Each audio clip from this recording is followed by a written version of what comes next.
a slightly late start, but first of all, thank you everyone for coming here in large numbers. I know it's a long weekend, it's Friday evening, so thanks for taking time out and deciding to spend a couple of hours here with us. As always, there are new faces every time. So, my name is Advait Urlekar. My colleague here is Eklavya Malhotra. We represent a consulting company called Upward Management Consultants. And for people who know, we've been doing this program for Between the Lines for some time now. And today is our 100th session. So, thank you.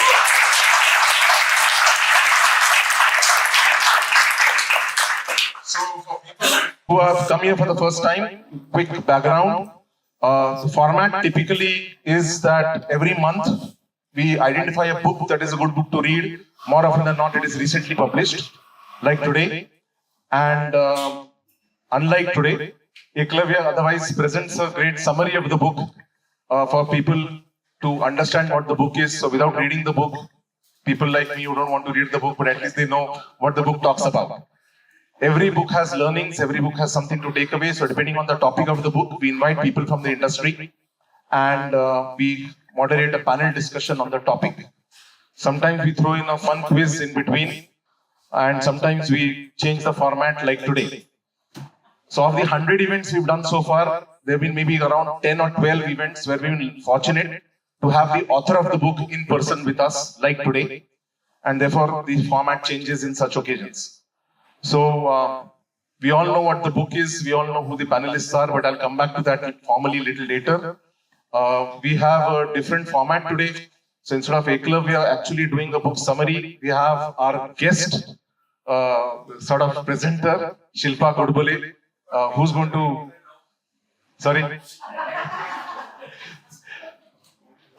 who's going to sort of talk about the book. And then I'll come and formally introduce our panelists and we'll have a panel discussion. But needless to say, first we will have Eklavya speak to us.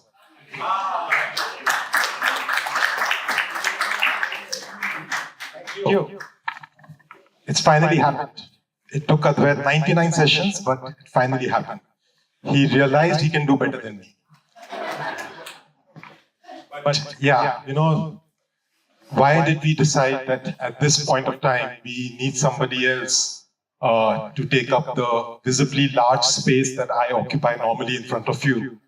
And the reason for that is actually Ashish Kasotkar. So this guy, I mean, may I say that you're crazy, or is that something which we can leave aside for pleasantries to be exchanged later in the evening? So our friend Sunandan Lele has put it in writing, so I think I can take the liberty of saying that, yeah, you are certifiably not on the same plane as the rest of us. Yes. And your book and all the 200 odd pages of that are a testimony to the same. So I think Advait said something about, you know, that it's Ashish's book and we all know what he's famous for. And then he just took a look at me and said that maybe the optics will not be good if you speak about running marathons, about ultra marathons. I really don't know what this jargon means, optics won't be good enough. And then there was some other conversation about, like, you know, how I may not be perhaps able to do justice to the content of the book, as I'm the same person who every time an Advait goes for one of his half marathons, accompanied by the elder brother, who is probably to be blamed for such endeavors. I'm the guy who tells him that I know a shortcut in that 21 kilometers. Or I'm the guy who tells him that I can bring my car at some place and I can just pick you up, we can go to the end line, and then we can go for a coffee afterwards. So he felt that maybe with my proclivities, I may not be the right person to speak on this book. And lo and behold, at around the same time, Shilpa came in, and we were more than happy, because obviously Shilpa, as all of us do know, is the queen of sarcasm.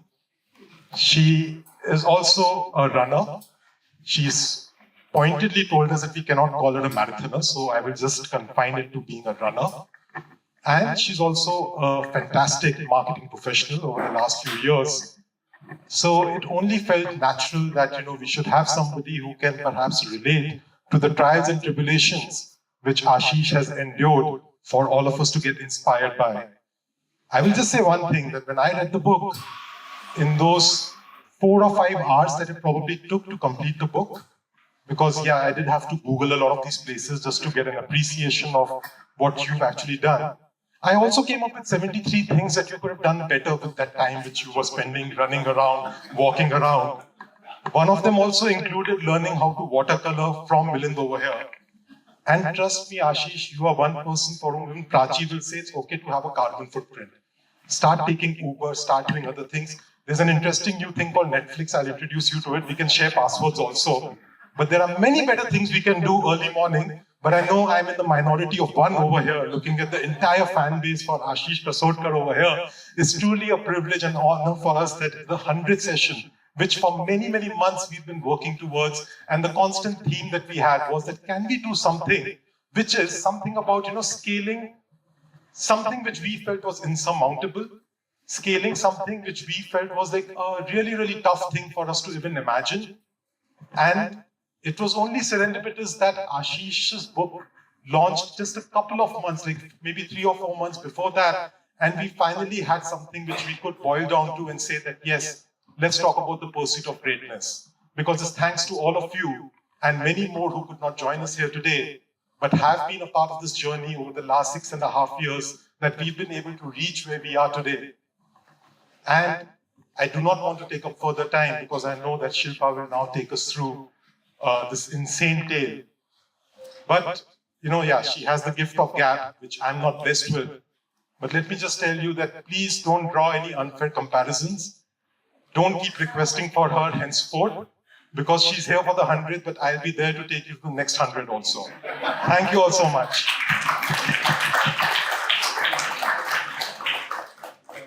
Thank you. Hello? Yeah, can you hear me? Okay, I'm going to sit down. So, the essence of the story's moral is revealed in the first chapter of Ashish's book, where he tells us how he got introduced to this sport of endurance. Sometime in 2008, he was working out in the gym and he was approached by his friend Sujata. She came and asked him, will you participate with us in a race called Enduro? Anecdote like this, shows us that having conversations with people in the gym can sometimes lead you to a career doing extreme endurance events. So next time somebody comes to you in the gym when you're working out, think twice before you talk to them. Good evening, I'm Shilpa Godbole. I welcome you to today's Between the Lines session, and I'm incredibly honored that Eklavya has decided to share his spot in the limelight with me. Those are big shoes to fill. Yeah, no, I'm not. So the book that was chosen for today is called Mind, Sweat and Glory. It's written by Ashish Kasodekar. It is a book, the book tells us how he actually ended up starting the journey towards completing world's toughest ultra marathon. That is called the Le Ultra 555. 555 is 555 kilometers, okay? Not something else. So, Ashish is the only Indian, by the way, to have completed this ultra marathon so far. So, as I said earlier, after that enduro race in 2008, something happened to Ashish. It's like a bulb, I think, lit, is what I've inferred in the book. He saw opportunities to do something unique. And then, I don't know if you all remember, there was a unique date that happened. 11th of November in 2011. While many of us must have just looked on that, that day and wondered and spoke to people about the uniqueness of the date, Ashish decided to do something unique to celebrate it. He decided to do a non-stop cycle ride from Pune to Goa. Again, it didn't stop there. Next year brought 12. Now what to do then, right? When you started something, you kind of end up looking for unique things to do. So this time he decided to walk from Pune to Patsgani. It's not a lot, only 100 kilometers. So the man did it. Next year came 11, 12, 13. Now what to do this time? So he participated in an event called Bomb Burner on his Harley Davidson. So there are two things that are evident by now. Ashish is passionate about doing crazy adventures and he's obsessed with numbers. In the later chapters, you find out that the numbers translate not to dates but to unique distances. There is one entire chapter dedicated to how he trained for Comrades.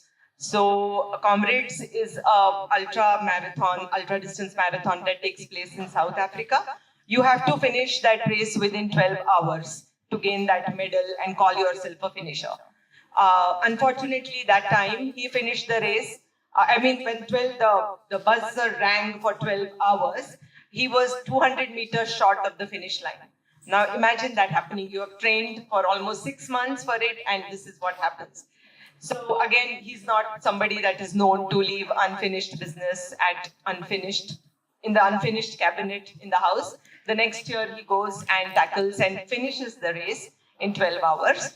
And not only that, that year he does the Khardungla challenge also. The book doesn't necessarily have all serious things of distances and achievements and so on and so forth. It does have a little bit of humor also. It's not often that in Pune, the rickshawalas or cab drivers are rendered speechless, right? It's most of the time they leave us speechless. We don't know what to say to them. So, but one such incident happened with him when I believe you were training for one of the La Ultras, right? That he hired a cab in the middle of the night and he asked the cabbie to drop him to Rajaram Pool. Obviously, the cab driver is a Punekar. Probably he couldn't help but ask, "Atta Rajaram Pool or kai?" So he said, "Me Pasganila janar." Mag again doesn't stop at that, digs further. तुम्हाला कोणी pickup करणार आहे का राजाराम पुलावरनं? कसे जाणार तिथनं तुम्ही 5 minute? So the man answers, he's dressed in shorts and t-shirt and a bag. He says, "Nahi, मी पळत जाणार आहे." So I don't think that shock must have left him with not wanting to ask चोंबडेपणाने प्रश्न to any customers for a few months at least, right? So there is this humorous part in the book and many others that you must read to find out. So coming to trail running, there is a famous quote by one American runner called Scott Jurek. He says that when I run a long distance or when I run very far, I realize that it's not the distance I'm chasing, but it's the state of mind. So trail running and ultra distance running was made famous in the US and in Europe by runners from there. And once it started gaining popularity at events like UTMB or Hard Rock 100 or Great States 100, people started noticing that records were being made and they were being broken. On the Indian scene, there were heroes being made as well. La Ultra is called by Forbes.com the cruelest marathon on earth. Cruelest ultra marathon on earth, because it's not just 42 kilometers, right? It has different distances. And it feels so proud to know that an Indian person, a Maharashtrian person, has made a mark there. It is none other than Ashish Kasudekar.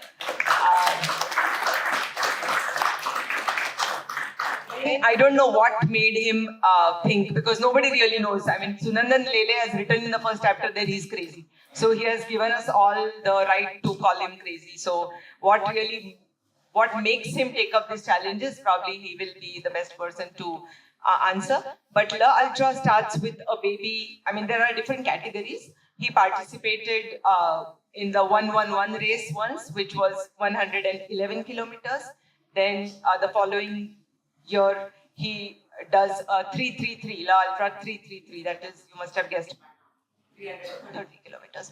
What makes La Ultra unique is the elevation and a very harsh, in fact, the harshest weather to run in. Ashish Kasodekar made this look doable. You know, these are places where even a short walk can put you out of breath. Ashish Kasodekar ran 555 kilometers there and he made it look doable. You know, so that quote of Scott Jurek, like when I travel or when I run distances that are so long, I am chasing a state of mind. So perhaps Ashish is also chasing a state of mind. And to know more about him and his crazy adventures, I urge you all to read his book, Mind, Sweat and Glory. Thank you to both of you for giving me this opportunity. Eklavya, you can have your job back. This was so much fun that you can have it back. Thank you. Thank you.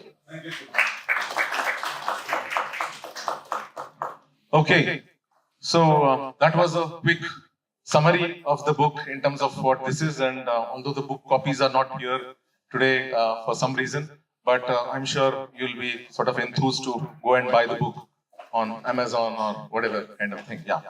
So now that comes to the next part of what we want to say, but before that, quick kind of announcements. First and foremost, we need to thank Red Brick for giving us this wonderful venue. So Rekha and my friend Rachana, who's no longer with Red Brick, but she has come here all the way from Mumbai just to attend the 100th kind of event. She's not with Red Brick. We have a new partner here called True Elements, and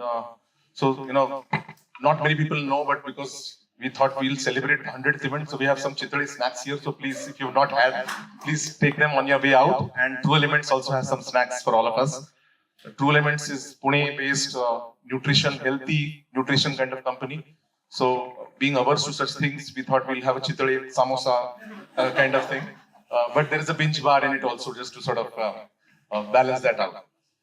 We also have to thank National HRD Network. Again, many people here, yeah, Sai and this thing, and Arundhati here. Like Rachana, she's no longer with NHRDN, but she's come to sort of be part of this. She's been part of our programs for many, many years now. So thanks to them as well. And there are some other gift partners I'll come and thank in the end. So let me now formally, I think now Ashish doesn't need any more introduction, but please join me in welcoming Ashish Kasodekar.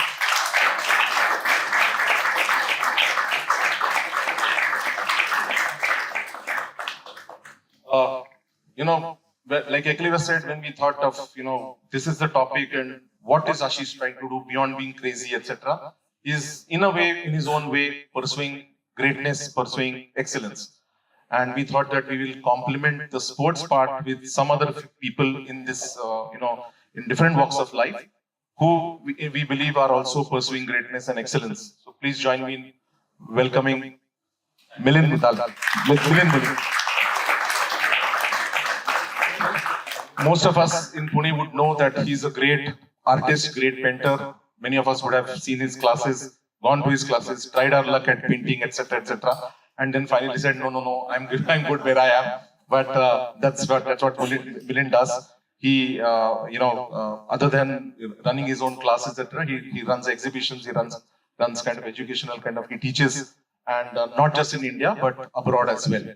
And to join him, we have Prachi Shevgaonkar.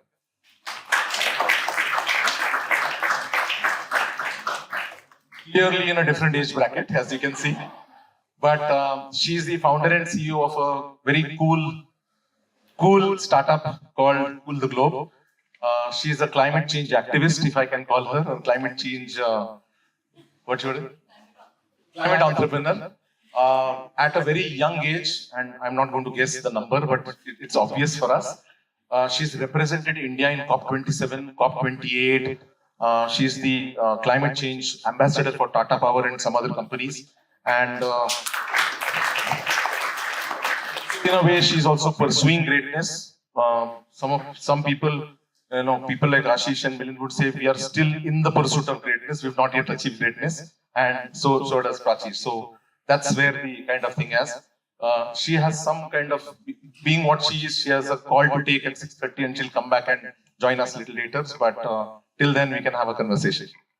Okay. I'm not sure if this mic works, but so, Ashish, let me start with you. I'm going to use a term from your book, and I'm going to ask you a first question. How's the weather? Good evening, everybody. I can't hear you. Little louder. That's the spirit. So the punchline we follow is called "There is no such thing as bad weather." That's the reason I asked you that. So it's not just a sentence because it is very important to believe in this. I strongly believe in this, and it makes a lot of difference. So to tell you in a example wise, when I go for a run, or rather when everybody wants to go for a workout, if it's very hot or it's very humid, then everybody says it's very humid, it's going to be painful, it's going to be bad. But when I go out, I go with the mindset that it's going to be very humid, it's going to be nice, there will be a lot of sweat, and I'm going to enjoy that sweat. Believe me, that really works because when you go with a positive mindset, definitely you enjoy your workout, and then the sentence comes, there is no such thing as bad weather. Because the type of activities I do, if I say it's very hot or it's very cold or it's very humid, I won't be able to do anything. So it is very important to say there is no such thing as bad weather. Yeah, I heard this sentence for the first time when, incidentally, it doesn't look like, but I actually went with him for a EBC trek, and I actually managed to complete along with some of my colleagues here. But he wanted us to train at 11:30 in the morning on Baner Hill, and I think we refused, and we changed the time from 11:30 to 5:30 in the morning. So, but that's when he said there is nothing called bad weather. But that's perhaps for people like you who have already reached there, been there. But for people amateurs like me, We are all the same. Okay. There's no difference. so then in your view, what is your definition of greatness? Greatness, greatness, successful, all those things are words very difficult to describe. According to me, when a person is happy, when the person is chasing his dreams, and he gets an opportunity to chase his dreams, and if there is a possibility to make some money out of that, that's even better. So, I think according to me, that's success. And greatness is when you meet somebody or when you meet, person should say that इससे मिलने के बाद अच्छा लगता है. That's what I feel. It's very important. Like Shilpa said, I've been celebrating all these 11, 11, 12, 12, 12 special dates. So those dates I was not going to get anything. There was no medal, there was no certificate, there was no money, there was nothing. But I feel, in life, everybody should do some activity where if somebody asks you what you're going to get out of this, the answer should be happiness.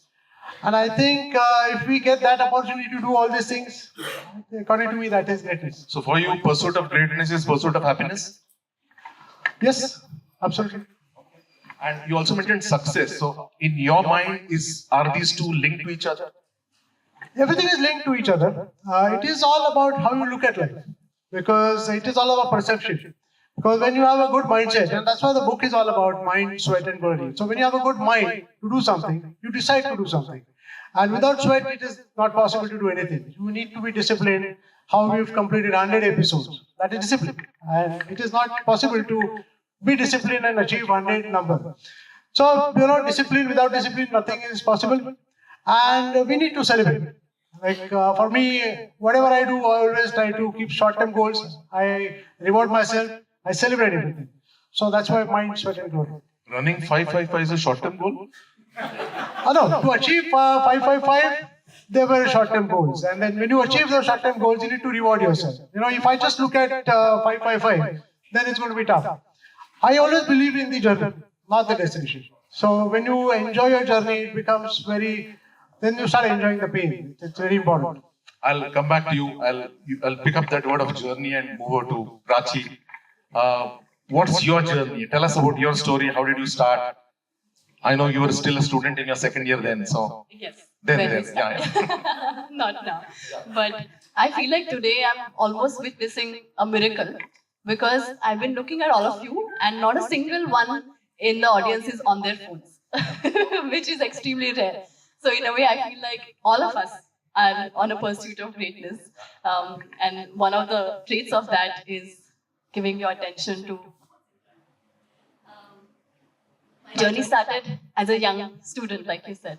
Um, when I was in school, I went to a different school which is right here around the corner. It's called Akshar Nandan. It was a Marathi medium school. We did not have uniforms, we did not have competition. Um, the school believed that before you learn a language, it's important for people to learn how to think. And that will best happen in your mother tongue. And that's why we learned in Marathi. And when I was in 4th standard, my school teacher asked us to write a letter to our future selves. 10 years from now, where would I want to be and who would I want to be? And I wrote that letter. When you were in 4th standard? Yes. So I wrote it and forgot about it because I was in 4th standard. And then when I, many years passed, I graduated 12th standard. Everybody in my family is an engineer. I'd also taken admission for computer engineering in MIT, Kothurud.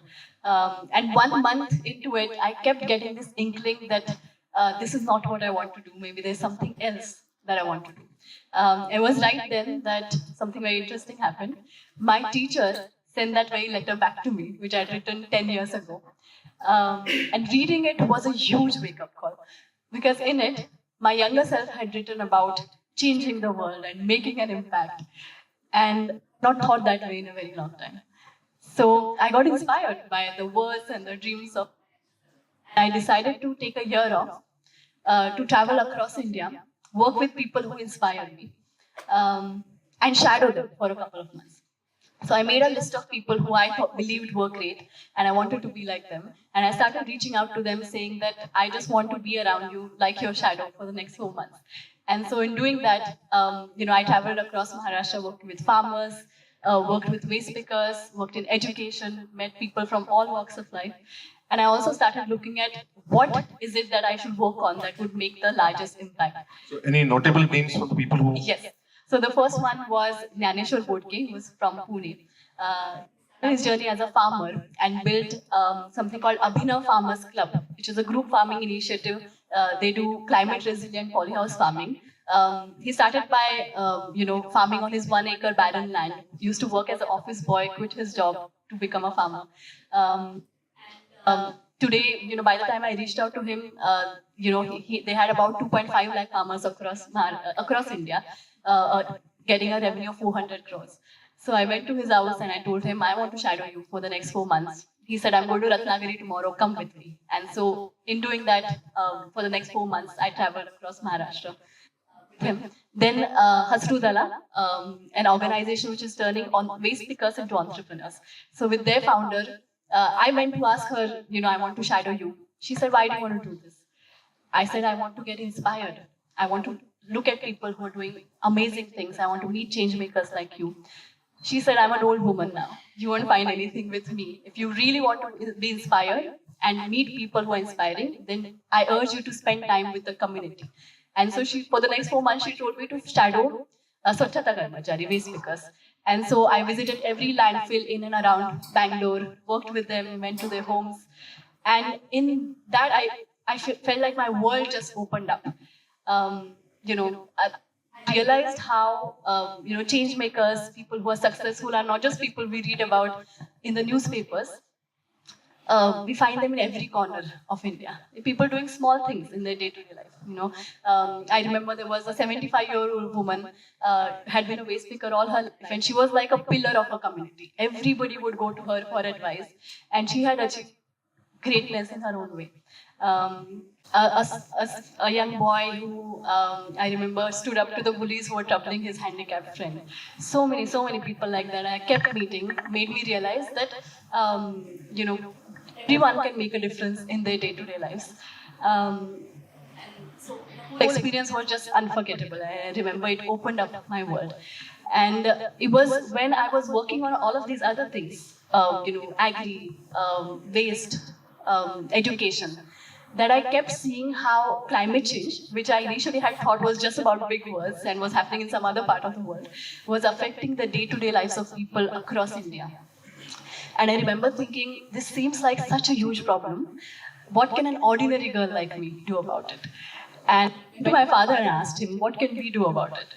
We decided to start from our own homes, and we took a challenge to reduce our carbon footprint by 10% that year. So I started doing that.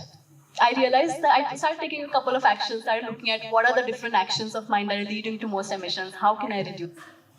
But I also realized that if I wanted to continue on this journey, I wanted to be able to measure the impact of these small changes I was making. So I started researching on how do I calculate my avoided emissions behind my small sustainable actions. And as I started doing that, something very interesting happened, which is that I began to enjoy it. It almost felt good that at least at my own level, I was doing something. It became like a fun game that I was playing with my family. And maybe because I was enjoying it so much, I would talk about it with people around me. My friends, batchmates started coming to me saying, "You're doing something interesting. We would like to be a part of this." And that's when we started thinking about how do I take global citizens on this individual challenge I've taken at home. And from this, we came up with the idea to build Cool the Globe app, which would mobilize citizens like you and I to start fighting climate change from our own homes and do our bit to be a part of the solution.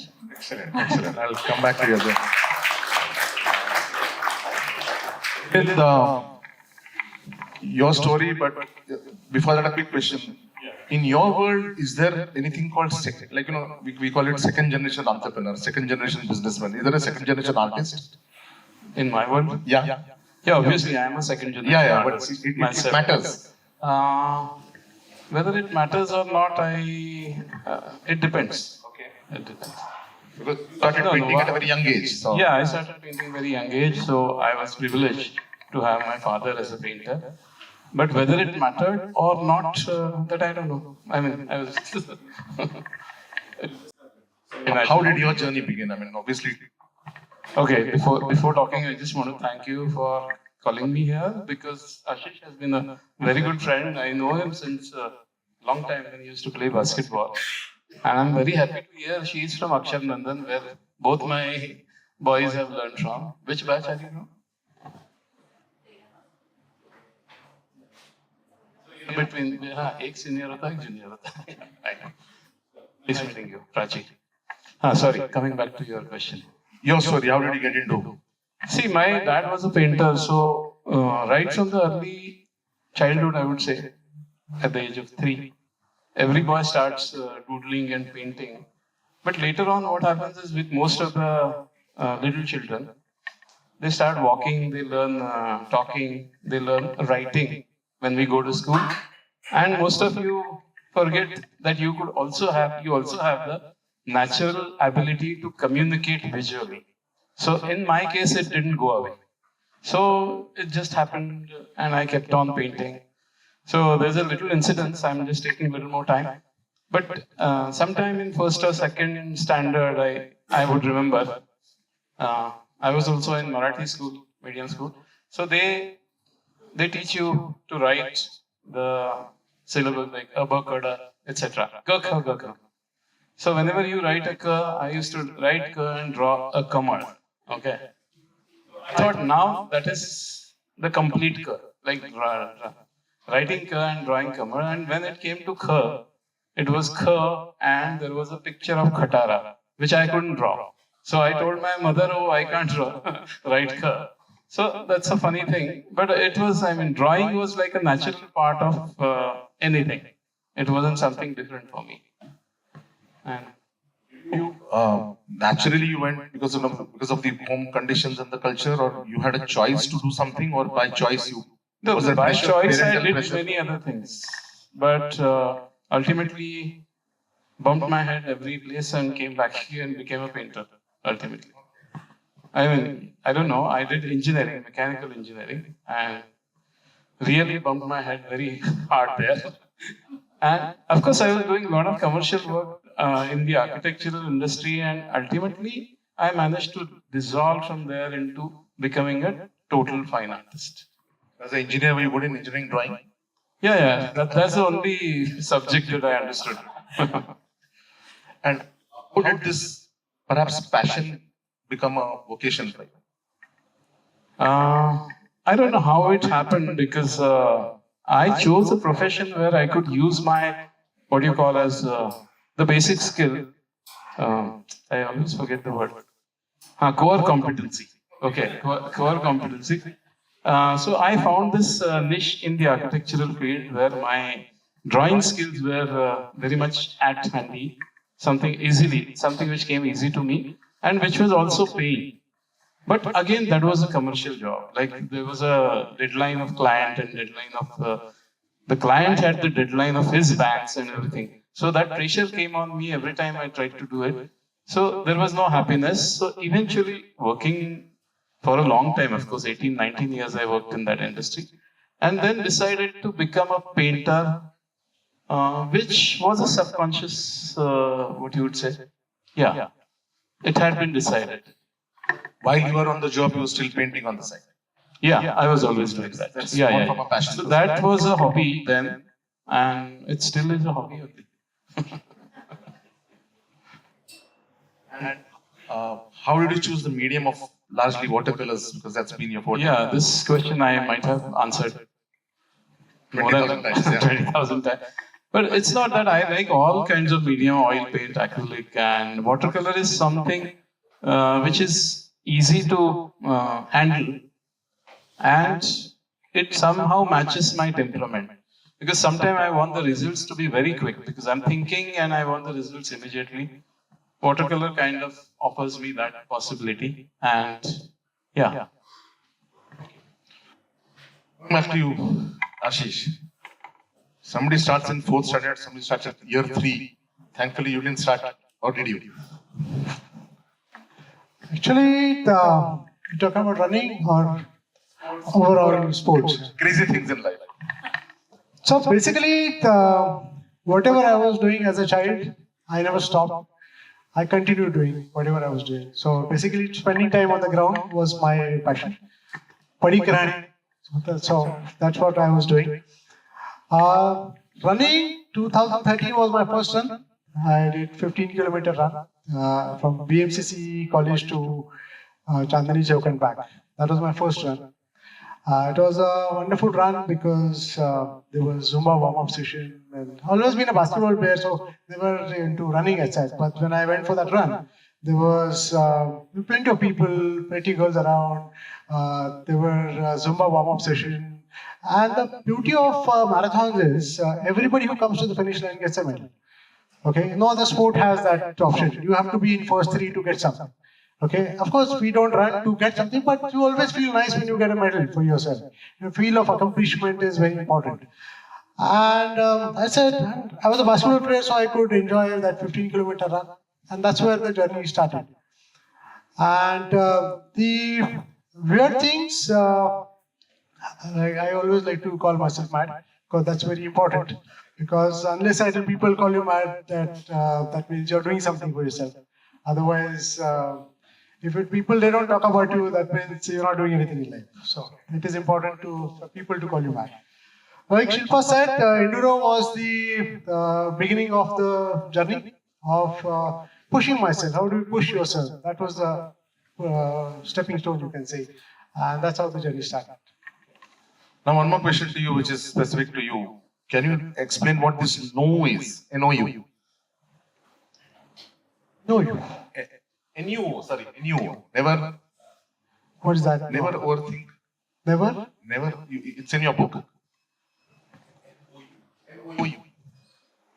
Never overthink.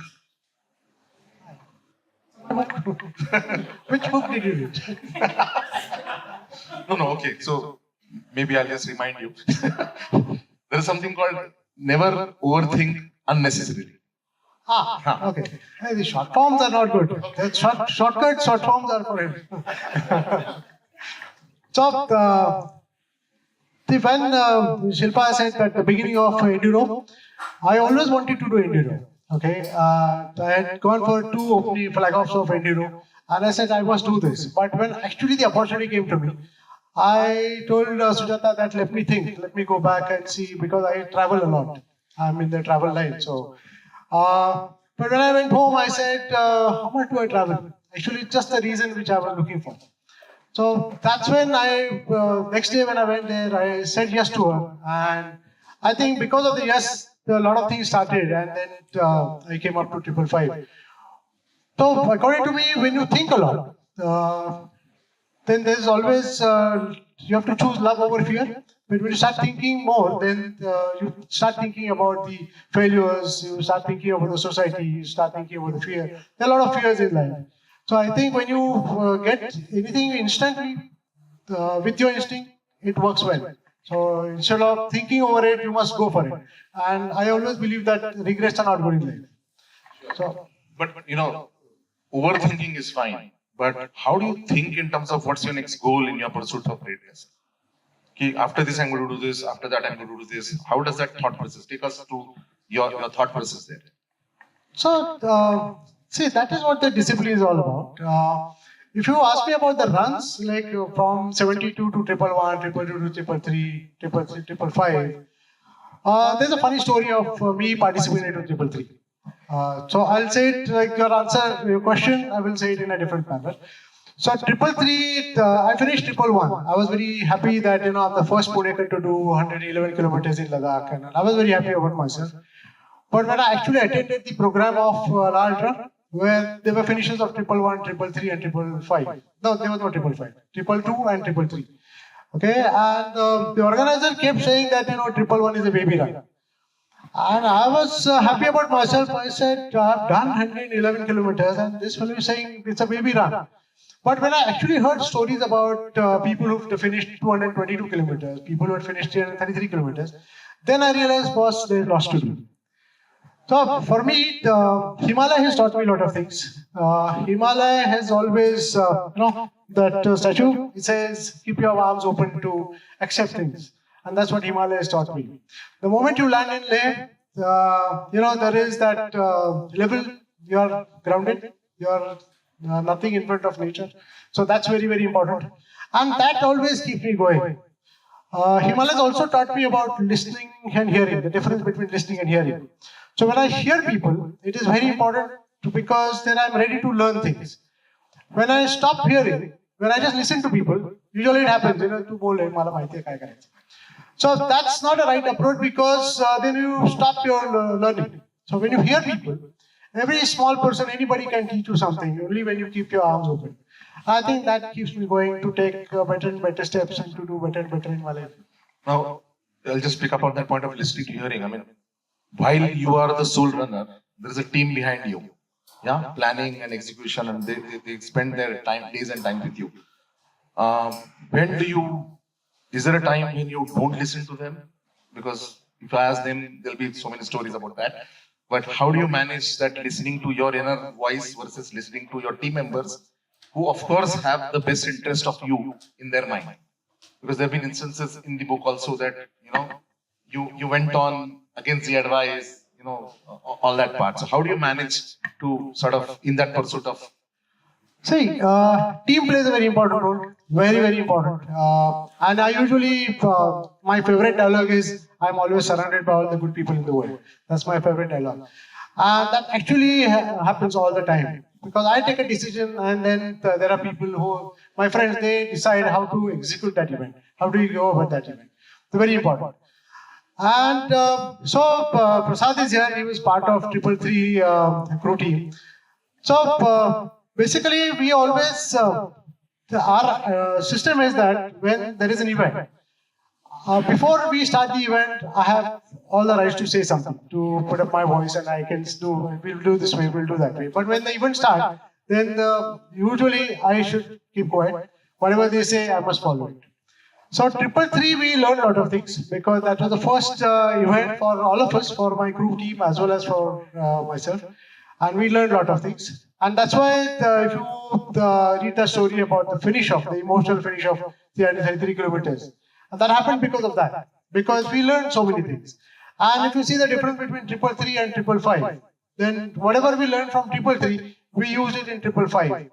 And we could finish that with a great manner, with keeping about 6 hours in hand. So that was very important. Like 333 was just 31 seconds prior, and 555 was 6 hours prior. So that was the difference. Milind, in your world, is it a solo play or is there a team? Can you hear me? Yeah. No, largely artist world is a solo play when I'm painting, because obviously I'm the only one who's painting. but there are 4 of my students sitting there. So I have to say there is also a teamwork happening, because there are some projects where it's a large project for somebody. So a complete individual vision is not required. So we do try some kind of a mix, not I would say, like a combined vision. But largely painting pursuit is a solo play. There are projects which are collaborative in nature. Yeah, are you referring to my certain experiments which I did, like painting with the music, etc.? But those were experiments. Okay. So if you're talking about the process of painting, it is largely a solo play. Because I'm God here. I'm the God. Okay. I'm creating the world. So everything, there are no aids available for you. In that case, it's your own creativity. Is it difficult to work in a solo kind of environment, or especially if somebody commissions you for something, then there'll always be a client and Yeah. So the reason I quit the commercial world was to pursue my hobby as a painter. But sometimes you do commissioned work, you like to do it, and then there is a if you want to do a very large painting, obviously I can't do it all by myself. So there are helping hands, but otherwise it's a solo play. Coming back to that. But art is very, very subjective. Yes. When you do something, obviously you put in your best efforts into it, and you will always believe that this is excellent. Yeah. Now, how do you, as an artist, how do you convey that, or how do you translate that into your audience? That how do you ensure that they also, in business world, you see basically when I do any painting, I am not saying that this is excellent. Okay, I'm only 50% happy, 60% happy about what I have done. But I'm sure you like what you're doing. Yeah, I like what I do. I'm not getting your question correctly. Okay, so let me. In the business world, we always look at outside in kind of thinking, customers kind of thing. So in your world, you're saying, okay, this is what it is, take it or leave it. So how does it work? Every artist has to show his work. So initially, when social media was not there, we used to exhibit. Okay. And try to sell the work through exhibition, etc. Now there is Facebook, there is Instagram. So if you ask me today, why do I paint? Because I want to put it on Facebook and count the likes. Okay. So that is how you get your dopamine. Thankfully, we don't need to paint to do that. There are multiple other ways to do that. Yeah. But obviously, artist has to show his work, and when he gets appreciation, critical appreciation, both are very important. So, but there are some people who will simply are blind to any art, and they will neglect the art. You can't do anything about that. Them. But my question was, do you paint for yourself, or do you paint for the audience? It's both ways. I mean, I paint for myself, but I need audience to appreciate what I do. So it's not exactly I would 100% say I paint for myself. But what I paint for myself. Sure. I am not thinking of audience at that point in time. If I start thinking of the audience at that point of time, then it becomes a commercial job. It ceases to be a fine art, as in we call as fine art. Because what I paint for myself. So do you have a separate collection when you paint for yourself and a separate collection for outsiders? Not exactly.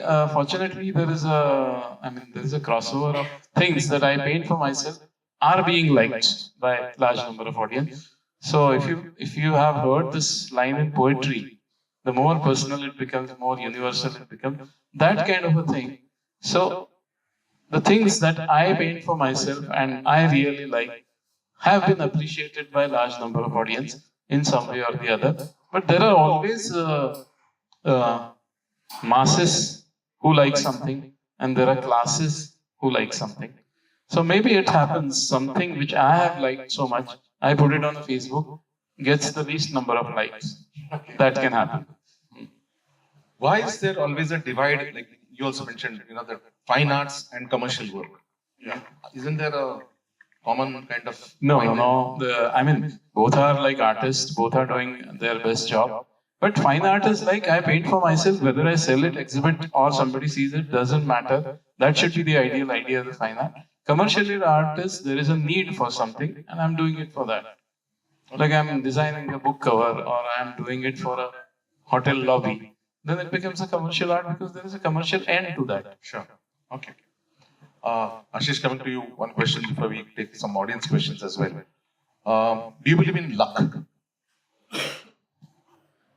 Yes. Luck is a fluctuating factor. Sometimes it's with you, sometimes it's not. But we have to keep on working. So, like, there is nothing like bad weather. Is there anything like bad luck? Not really. According to me, see, more than luck, I will say that, I meet angels.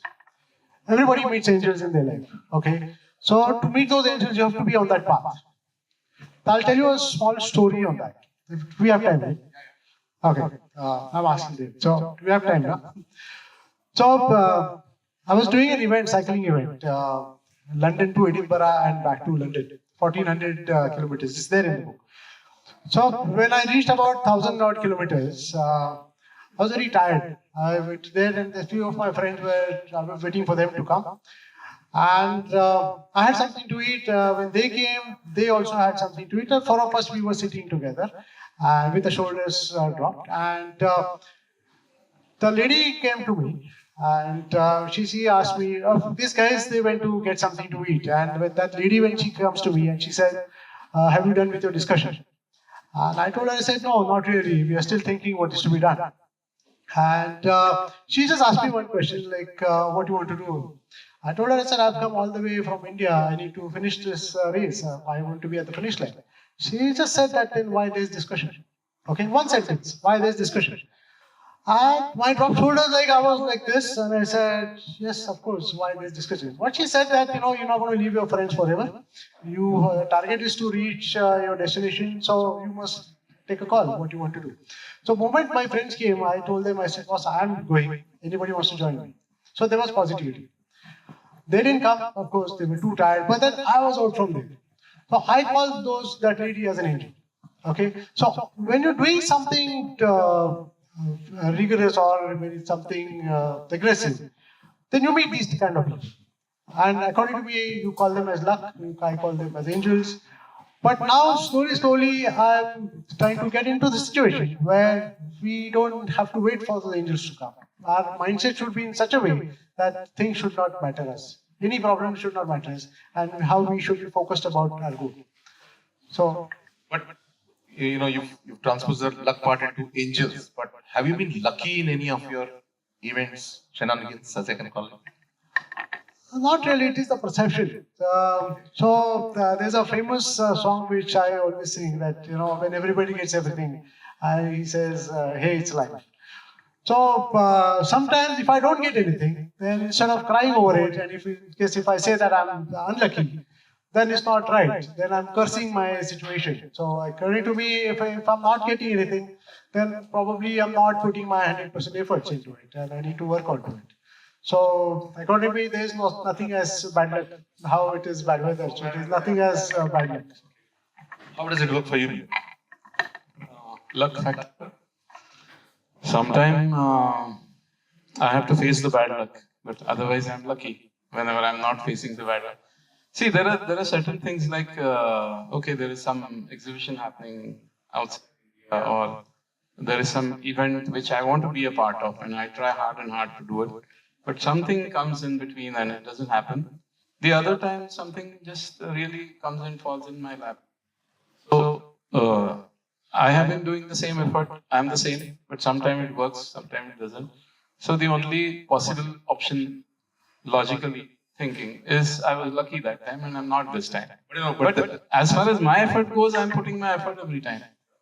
But there's a saying that the harder I work, the luckier I get. I've been working hardest all my life, so so as much as possible, as hard as possible. So I'll take a pause here. Does anyone have any questions for any of the panelists? Yeah, you go first.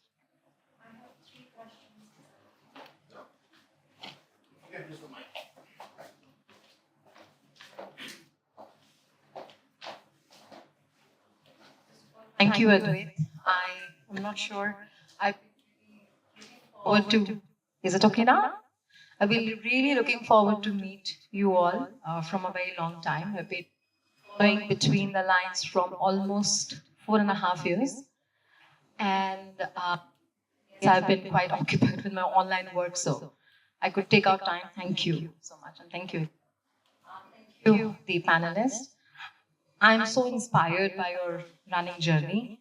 To be honest, I've just run 12.5 kilometers, so I'm not very close, but yeah, it is very inspiring. I have 3 questions. One is that you said that you started with 15 kilometers. And did you have a strategy that, okay, so today it's week 1, it's 15 kilometers. The next week it would be like a double, 15 to 30. Did you follow some strategy like that? And was it in a percentage? Yes, there has to be a strategy, there has to be a plan, because gradually you should build it up. That's the important thing. One is, I was always running for myself because I love to do that. Yeah. And so that's why the decisions always happen.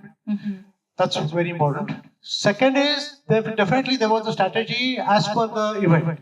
Okay. Because Comrades had a different strategy, the running in Himalaya has a different strategy. Okay. I did Badwater in USA, that had a different strategy, because every event is a different ball game, because sometimes you are running in 52 degrees, sometimes you are running in 50% oxygen.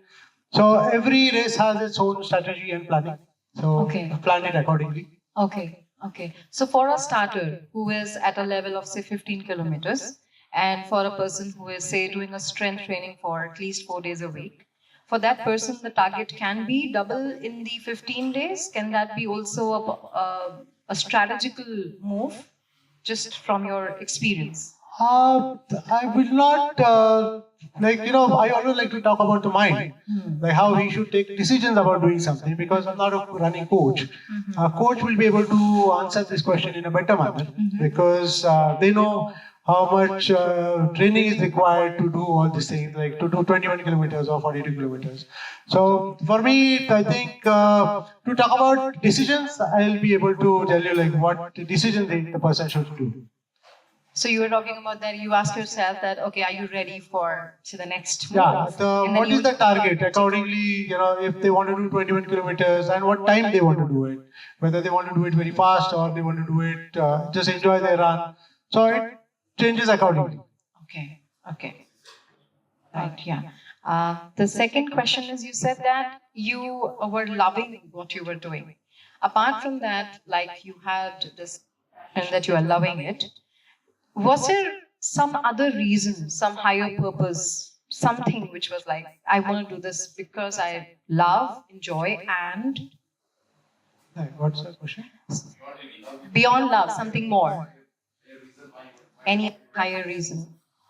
Not really. I think love towards your passion is the sufficient reason to do all these things. So there's no other reason, because all these events I was spending money. I was not going to get any money out of this. So it is only the passion and love towards the fitness or running in Himalaya.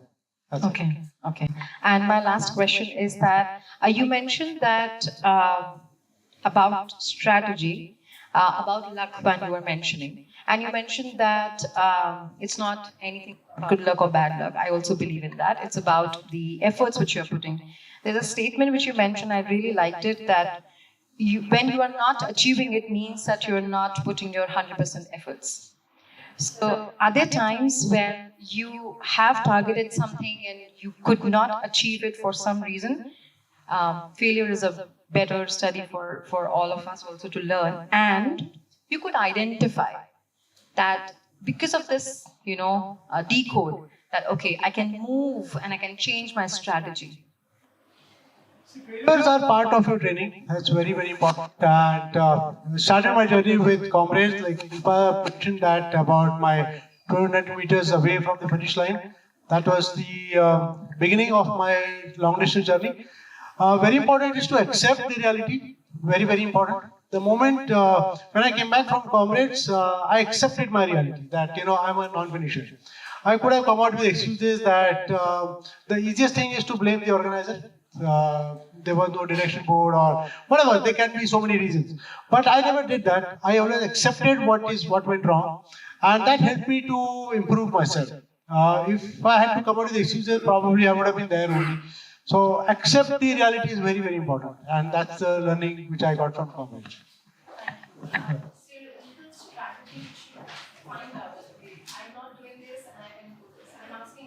Yes, yes, because I analyzed my run.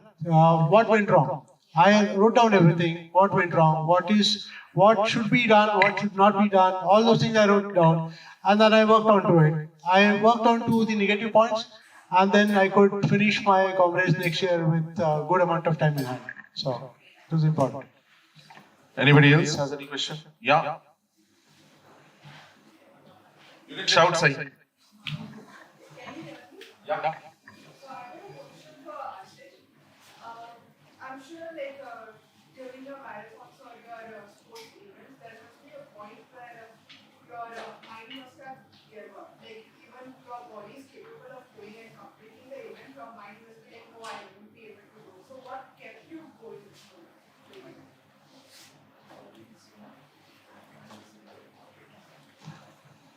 See, I always say mind plays a very important role. And for ultra running, there's always a point which comes in everybody's running journey that you want to give up. कि अभी बस हो गया, now I can't push further. So what I do is I always think about the finish line. I always think about the finish line. I'm going to celebrate my finish. Okay, that celebration can be stupid, can be anything. Whether I'm going to jump, I'm going to shout, I'm going to do push-ups. It can be anything, but it is positive. It gives you happiness, and that particular moment is very important to come out of that negative zone. See, this negative factor comes only for a second. Okay, and when you come out of that, you're back on the track, and then you are there at the finish line. So I follow this strategy, and it works for me. So I think it will work for everybody. Anyone else? Just one question for the artist. Yeah. Is it that anybody like, I can't wait? Yeah. So it is in your genes? That's a Second generation.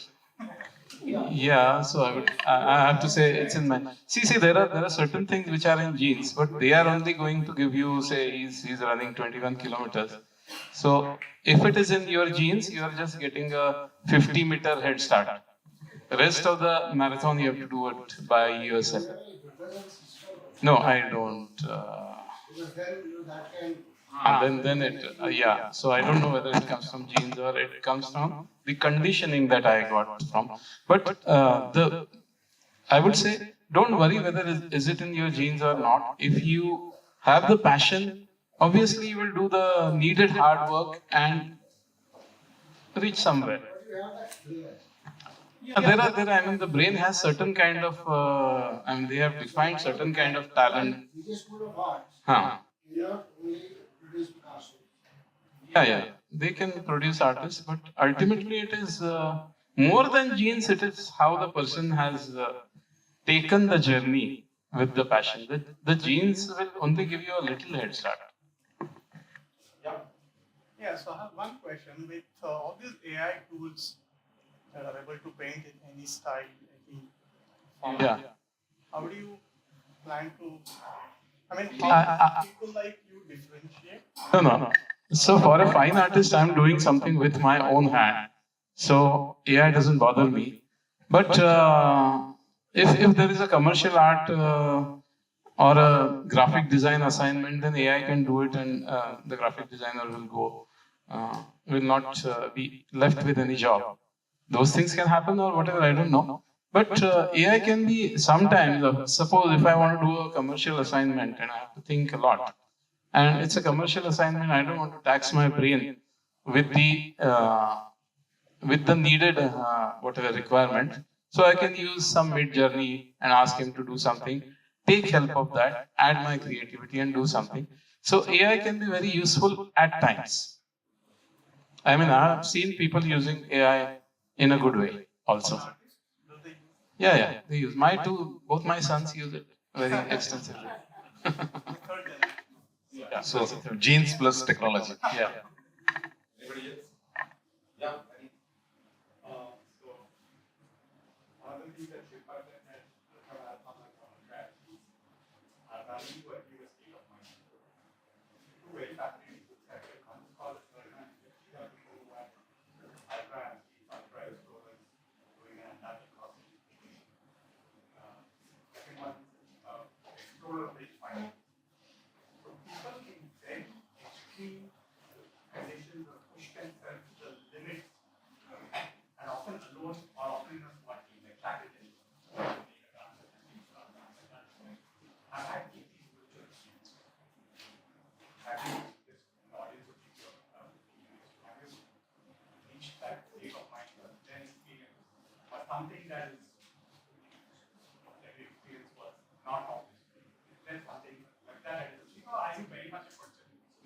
maybe you can talk about your hallucination during one of your runs.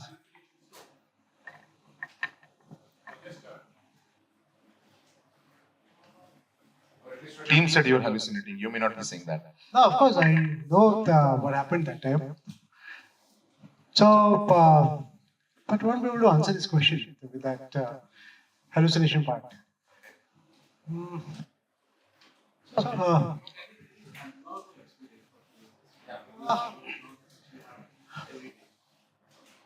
So, okay, we'll talk about the 3.3 finish only. So, what happened at 333 kilometer finish? It was for the first time we were there in that Ladakh region doing 72-hour journey. Okay, the run was from 10,000 feet to climb 17,000, come down to 10,000, again climb up, go down, and then finish at 15,000 feet. It was the first time we were doing it. First Indians to participate in 333 kilometers. We were very happy and excited. We didn't eat well. We eat on the time. We didn't sleep well. We, in the sense, I didn't sleep on time. I didn't know what is power nap. I didn't know what is quality sleep. And we started at 13,000 feet the last day of the run. It was a 72-hour run. And we had to do 333 kilometers with a cutoff of about 5 cutoffs in total. And last day, we started from 13,000 feet. We had to climb to Tangangla Pass, which is 17,500, and go down to Debring at 15,000 feet to finish. And we started our journey. I was very fresh at 7 o'clock in the morning. I was running. We did that Tangangla Pass in a great manner. My brother was with me, so we did it in Indian Army style with a lot of josh in hand. And we did that pass. It was about, Prasad is there to witness that. So at about 2:45, 3 o'clock, there were vehicles we started coming in, and then they started saying that if Ashish reaches on top at about 3 o'clock, then we'll be able to finish. If Ashish reaches at 3:15, 3:05, then probably will not be able to finish. Whatever. So all the discussions, they make you a little worried, and then there is negativity. I crossed Tangangla Pass, and then I had to go down 20 kilometers to finish at Debris.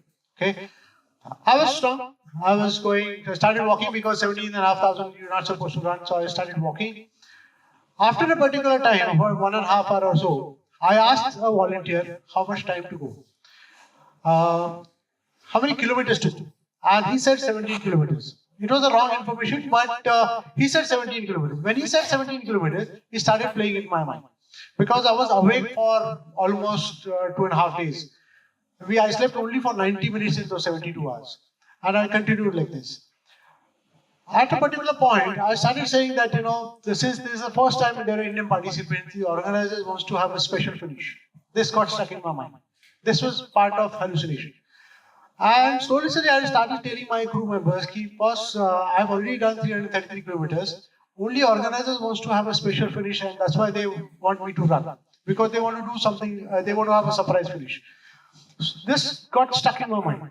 So I stopped at a point and I called the driver also, the crew team driver. I told him, I said, boss, let's go back because nobody's listening to me, let's go back. So it was a difficult thing for my crew team to convince me because for them, see, doctors also came to me, they were organizers, doctors came and just started talking to me. And I told them, boss, you're a doctor and how can you behave like this? You are also part of this plan. Said, that's not a right thing to do. Doctors were telling my crew team members, if this continues for a while, this can be dangerous, this can be a permanent disability. Okay, so my crew team had a bigger role to play, whether they should ask me to continue this or they should ask me to stop. And this was all happening at 332 kilometers, just 1 kilometer to go. And slowly they were started telling me that, Ashish, little ahead, you take this turn and there's a finish. Ashish, go little ahead, there's a turn, there's a finish. And finally, at the point where 3 new people came, there was a young boy and Craig, is a New Zealand fellow. He came with an Indian flag. They all came there and then they said, Ashish, finally you take a turn and then there's a finish here. And actually there was a finish. So when I went to that turn and then I finished it, it was just 31 seconds prior. So the final cutoff was 72 hours and I finished my race in 71 hours, 59 minutes, 29 seconds. As soon as I finished my event, immediately the doctors came and they put oxygen to me. And I was back in normally 15 seconds I was back in action. But that's the hallucination which I faced. But that never stopped me. I participated in triple next year again. So. Milind, question to you on this, not on hallucination, but Yeah, that must have been a different spiritual experience. Huh? I'm talking. when you paint and you like Yeah. what you're doing, what has been your highest point of happiness, pleasure, excitement, whatever? Yeah. So some kind of endorphin highs, which these guys get. Do artists get that? See, sometimes I'm painting something and there is a vision in the mind, and most of the time my level of satisfaction after I've done the painting is, as I said, it's 60%, 65% happy with myself. With the result, that was my goal. Not goal, it was not a confirmed vision, but something, a blur vision. Sometimes it happens that you're 100%, almost close to 100% happy. Then what happens is, that is like a euphoria, like you have got something, and it only happens by luck, I would say, by chance. Because I'm trying something, the 100% result is not coming, and suddenly at one point, I have given up my, what I would say, my contribution in trying. I'm not trying anymore. And suddenly the result, which I was aiming at, has happened. So there is a saying in Marathi, Prayatnanti Parmeshwar. Prayatnane Parmeshwar Nave. So it was not my try, but it was giving up the try, and it suddenly happened. Then what happens? So that's a euphoric moment, I would say. That's the endorphin, everything is there. Then the next time, tomorrow again, I am trying to recreate that moment which happened by giving up the trying. So again, I'm trying to create that moment. So this kind of loops keep on going. So but there are moments when there is euphoria. And on the other side, if I have to use the management term again, in your worst time, how many iterations? I mean, you start doing something, you jump it. How many times till you reach that stage of euphoria? So it's always. I mean, he said it's not about destination; it's about journey. So I will just go further and say like journey is the destination. So whatever mistakes I'm doing, I'm learning from them. If it's not a mistake, I'm happy that I have achieved something. So there is no such thing as failure. Okay, everything is a part of learning. So many a times I try. I mean, I do the same painting. Like I take classes. So there are in the class exercise we are doing a painting from some kind of a reference. And I ask people, do you get bored by using the same reference? Because I can paint 100 times using the same reference, because there are 100 creative possibilities come in each attempt. But most of my students say like, yeah, we get bored after doing it once. So my only question is, you don't get bored with your spouse living so many years? That's also debatable now. But like I mentioned, you don't use AI, you're a fine artist. Yeah. So there is no undo for you. Yeah, no undo. So you just go ahead, or you sort of See, if you have to know the little technicalities of the medium. Like doing watercolor is exploring some kind of a mystery. So there is no particular path. Okay. So I decide on I have a planning. I want to go here, but there are improvisation at every step. Okay. So this undoing doesn't play a part, because whatever has happened on the paper, I have to accept it. There's no going back. But then I can use it for my advantage. So every step is like a give and take with the medium. It's like interaction, and it's improvisation. So ultimately, I reach somewhere. That might be a failure. See, ultimate final painting might be a failure or not, but the process is always of exploring. And since you mentioned you take classes and some of your students are here, how do you impart that sense of greatness or excellence when you teach? Because everybody is a different artist, everybody has a different scale. Yeah. No, I'm not imparting greatness or anything. See, greatness again is a very, even Ashish said it in the first itself, is a very subjective term. Everybody is trying for their own excellence. So whenever I'm teaching, obviously they are copying me, whatever I'm telling. But I only encourage them to do their own work as much as possible. So you start learning with holding the hand, but ultimately one has to leave the hand and be themselves.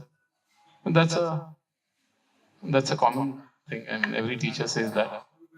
Yeah. Do you feel that in fine arts, there are some people who are overrated? Yes, absolutely. Yeah, because no, there are not some people. There's a large community which has been overrated. But see, what happens is fine art criticism, and art dealing are entirely different industries that has got nothing to do with the real art world. So somebody gets fame, somebody gets money, somebody gets overrated. Mona Lisa, Yeah. I've never understood. They were so great. I can go to see it also. So I was. Yeah. No, it's largely been over. See what has happened. Like it is not the. It's a largely a mistake of art world, art dealers, art critics, and art history books. History books will write something which is a page turner. So there is some historical fact related with that kind of a painting, which was like a page turner. Starting from Mona Lisa, then came Impressionism, then came Modernism. So history book has recorded milestones where there was a deviation from the aesthetic evolution. But the actual evolution happens between two milestones and they have not been recorded. So most of the common people do not know about the artists who are much greater than Van Gogh and Da Vinci and I won't say greater or less greater, but they don't know. So they are only looking at Mona Lisa, they are looking at Van Gogh, and then looking at Picasso. But there has many aesthetic evolution happened in between that. So it's a history book that has damaged. So we are short of time. Art history book. One last question to both of you. What has been your inspiration? What keeps on sort of? First me or first? Maybe yeah. He's the. You have the mic. Finale. Okay. What has been my inspiration? What keeps on? What makes you keep going? See, inspiration. You talk about like I am a visual artist, so whatever I see around the world is a visual input. So that is the fundamental inspiration. Beyond that, it is the only way that every day I convince myself that I exist. Okay. So I have to. I mean, I can't do without painting. So something like, why do I paint? Because I can, but I can't do without it. So it's you may call it's an addiction or it's a passion, whatever word you might want to say. But it is like I have to paint. Like that's the only thing I can do. Kind of. I can do kind of a thing which proves that I exist. But the inspiration is obviously the world around me, the visual elements around me. But any painter as an inspiration for you to start your yeah, obviously. So when I started, there were, including my father, Indian painters, foreign painters. So there is a list of painters who had achieved a kind of greatness in their quality. And I wanted to be like them in terms of quality. I mean, they are more rich and more famous than me, but at least in terms of quality, I can be like that. Yeah, Ashish? Inspiration is always people for me because my journey was always a team game. I was a basketball player, so I was always part of the team. Then I got into running, which is individual. But then I got into team again because my runs are always with team. So I think people is the inspiration for me because 16 to 60, there were so many people. In spite of COVID, people came there. There was self-belief. And I was happy doing that because I could see that so many people getting involved. Low to high, there were so many people who were part of it, and I could see they sent me messages with emotions and positivity. I think that keeps me going. That always inspires me to do better. But no individual person when you started thought of let's try and do this kind of thing. Really, role model, I will say that, everybody should be their own role model. It is very important because there are too many role models in the society. And if we sit and look at all the role models, then we just sit and appreciate people. And I feel that, it's to start our own story. Important. That's very important. Thank you. One last question from anybody in the audience. Yes, ma'am. Do artists also go through a phase of mental block, the way the writer goes through? Creative block you're talking about. Yeah. Every artist has to go through some kind of a creative block.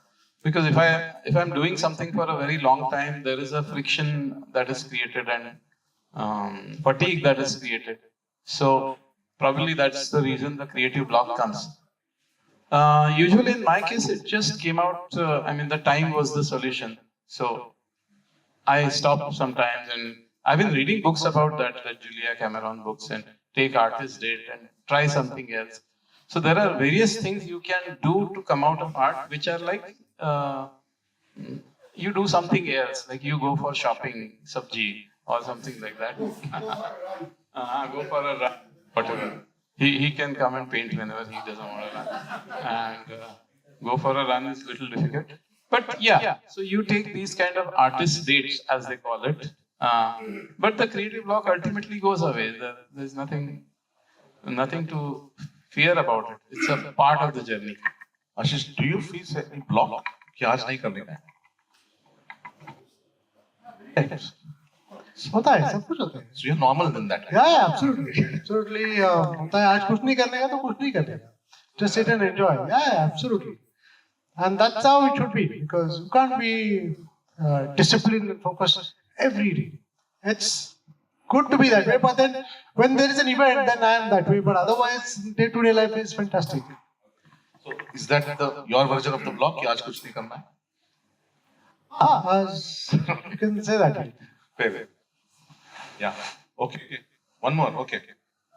We heard that you had Guinness World Record on your name. Could you please tell me more about that? So the Guinness Book of World Record for him was that he ran 60 full marathons on 60 consecutive days in Pune University, and that was one, which is of course huge. But he also made it a public event where anybody, including people like me, amateur, participated. I also ran half marathon with him one of those days, and that became a record. And maybe you can. So the festival of running, I call it. Actually, tell us about it. I know just 2 more minutes about the time between your experience on Guinness.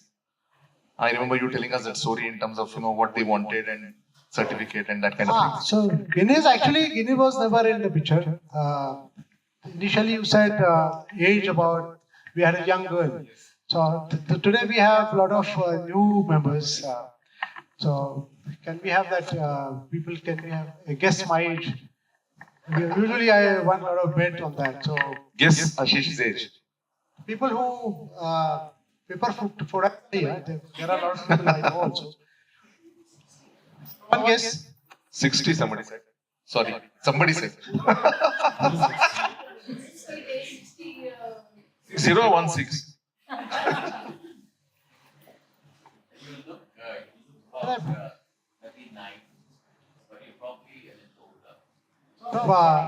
Just because I'm asking, you don't have to add 5 or 10 years. I'm telling you what I do. 39, but I presume as a brother, you probably are 43 and took 39. Whoever guesses right, they're going to give a gift. So actually, Guinness was to celebrate my 50th birthday. And so initially we planned that, we'll do 50 days, 50 marathons to celebrate my 50th birthday. But somebody said, since we're doing 50, why not we do 59, because that's a Guinness record. And we came up to Guinness record only because when you're doing an event, when you're doing a record, it's easy for people to be part of that event. And that's how the Guinness came in the picture. And we had to do a lot of documentation. In spite of a public event, Guinness had different ways of submitting your documentation, and we wanted to do it free of cost. We never wanted to give them any money because I said I'm running 60 days. Why I should run also and then give you money also? I said let's not give them any money. The official fees, not money, not under the table of fees. But they had a lot of documentation. We had everything because it was a public event. It's fun. There's so many people who were part of that event, and 60 days just went off like that. I enjoyed every day of that event. I cannot not allow you to end today's event without you talking about low to high. You casually mentioned low to high as if some low BP, high BP. But please tell us what is this low to high? Because it's something, again, stupendous. Low to High was one of the best events which happened so far. This got finished on 15th of August 2023. The theme was Low to High. That means everybody goes through their low in their life. So instead of sitting over, crying over it, we must aim at high and enjoy the journey from low to high. And that's why the Low to High theme came up. I started running from the lowest point of India called Kutunad in Kerala, and went up to Umlingla, which is the highest motorable road in the world. So covering a distance of about 4,003 kilometers, covering 9 states, 1 union territory. And what a beautiful journey it was. How many days? Ashish was running for 76 days to celebrate 76th Independence Day. More than this, the beauty was that there was an app where everybody had to register. And I was running for 76 days. I wanted people to take a target for 30 days, 25 days, 40 days, whatever they could. And to do that, there's just cycling, running, or trekking. And we had to achieve a target of 76 lakhs kilometers over the period.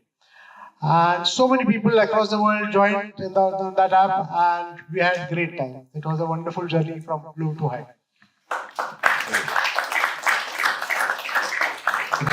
We could continue this conversation with both of you more, but I think we have to be aware of the time as well. So once again, thank you so much. And so now for the good part, we are part of a mall here, so you'll go back as if you've come shopping. So we have some gift partners here. First and foremost, only, which is on behalf of all of us.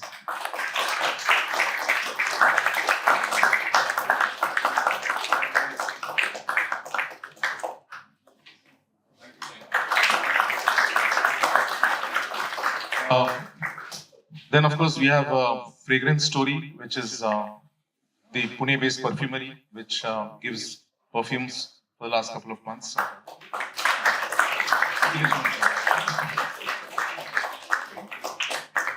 And we have a new gift partner called True Elements. Remember those healthy people? So they've also given a gift. So please.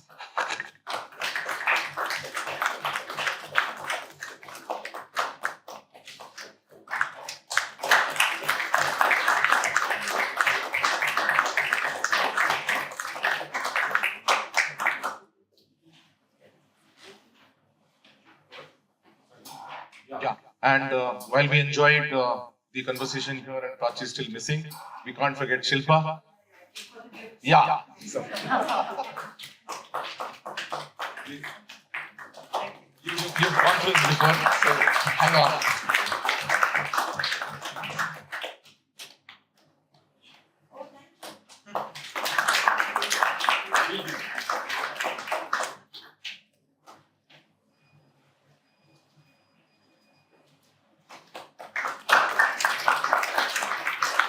Ladies and gentlemen, Milind Monik, Ashish Kasodekar, please give them a big round of applause. Thank you very much. Okay, we forgot, we have one more gift partner, which we normally have, Doubletree Hilton. He's a little bit late, but...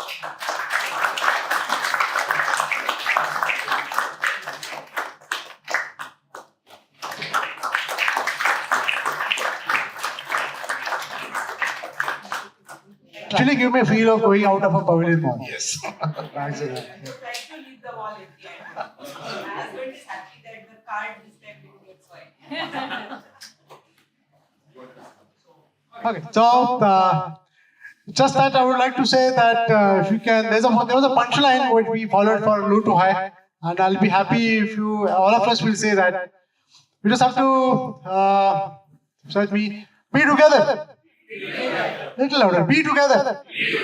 Achieve together. Celebrate together. हम fit तो Bharat fit. Thank you. Thank you. Thank you once again. Yeah, just one sec. Couple of people want to talk, but before that, our next session. Advait, yes. I wanted to say that. Thank you. Thank you.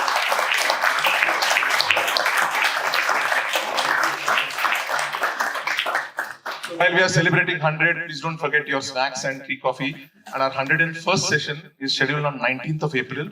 It's again, as always, we've been lucky to have great panelists like today. So we have a great panelist. The topic is going to be decoding India's public health. So there's a biography of Dr. Soumya Swaminathan that has been written by a Pune-based author, Anuradha Mascarenhas. So she's going to be around. And I don't want to disclose. I was told by Eklavya not to disclose the panelist's name today, although our panelists are done. But wait for my social media posts on LinkedIn and look forward to seeing all of you.